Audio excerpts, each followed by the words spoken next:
Hello guys, and welcome to my Duo Sotozeg maze skipping guide. Skipping the Sotozeg maze in duos has become an almost standard procedure for elite duo tobbers, even when just completing raids for the money at the end, not speedrunning. To my knowledge, there are 5 separate categories of skipping the maze. Skipping with a Pneck, skipping with only sharks and maybe T-doses, skipping with sharks and redemption, skipping with redemption and a Pneck, and the Mulgo Kirby Cookery skip in a category of its own. In this video, I will break down each and every method. First, skipping with a Pneck.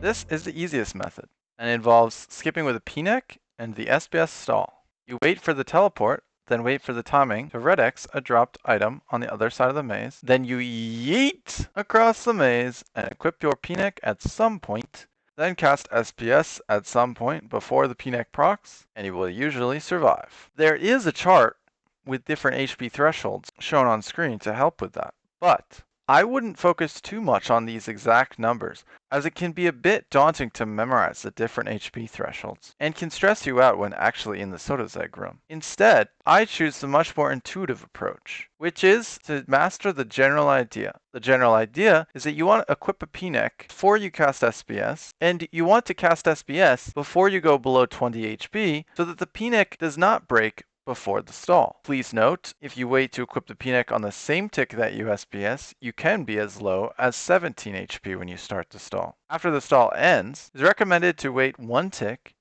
and then eat a shark to ensure you will survive the second half of the maze. Linked in the description is also an older, more comprehensive guide of just this specific method, which was made by Scowled. Definitely go check it out if you have never heard of this method before. Second method, skipping with only sharks and T. Only slightly more complex. You run straight across the maze with a high amount of hit points. You can eat sharks as you start running to get up to a high HP, or while you are running to tick eat the maze hit spots sometimes with precise tick eat timing. This means sometimes you eat sharks at specific timings when your HP drops below 17, and sometimes before sipping a T-dose 2 ticks after tick eating with the shark. This allows you to tick eat a hit splat and then tank another hit splat with the 20 HP the shark gave you before tick eating a third hit splat with a T-dose. This method, unfortunately though, does not give you enough time to eat up, even if you had an infinite amount of sharks, if you get teleported below 30 HP. Often, you will find yourself getting to Sotozeg without any Phoenix necklaces and wishing you could still skip the maze at very low HP to allow you to tank as many venges as possible before the mazes. It is pretty simple to skip the maze without necklaces if you are full HP with the method previously mentioned, but in order to skip the maze and not play like a pussy taking 0 venges before the maze procs, you need a reliable method to skip from as low as 1 HP and without the use of Phoenix necklaces. This is made possible with the invention of the Redemption Shark Skip. In this method, you can start with as low as 1 HP, and if used at higher threshold, it also uses consistently less supplies as compared to the simple shark skip methods, and has much more intuitive timing for eating said sharks. The general concept is that when you tick eat a maze splat with a shark, you go to 20 HP. Then, if you are praying redemption when you tank the next hit splat, you will drop to 4 HP, but the redemption will heal you up to 28. From here, you can tank a third hit splat down to 12 HP, which by now you are off the hard food eat cooldown of 3 ticks, and able to eat another shark and prayer pot in the same tick to continue the shark into redemption method. Do not need to memorize any specific thresholds for this method either, as you can just watch your HP orb closely and wait to start the first shark tick when your health falls below 17 HP. From here you can start a 3-tick cycle, which you can see shown here. On the first tick I take a hit splat, I'll eat a shark.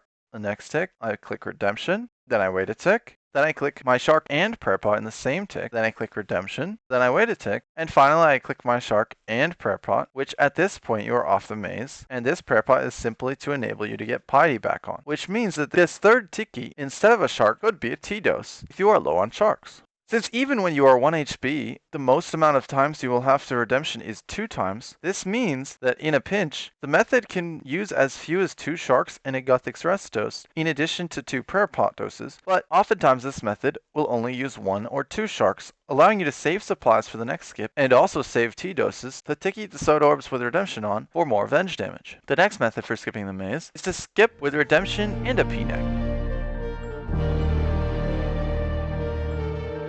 This moves up in skill level from just using a Pneck, and it is possible to skip the maze using only redemption, and with 1 neck, this allows you to minimize the amount of supplies used during the maze, which also can maximize the amount of HP you end the maze on, sometimes allowing you to end the maze with 50 HP, which is very beneficial, as it can allow you to immediately venge the boss, and even if you are below 50 HP, you can heal your teammate, and they can bounce back and forth HP in order to be above 50 for more venge damage. Finally, I must throw in a salute to my superior labber, Volgo Kirby.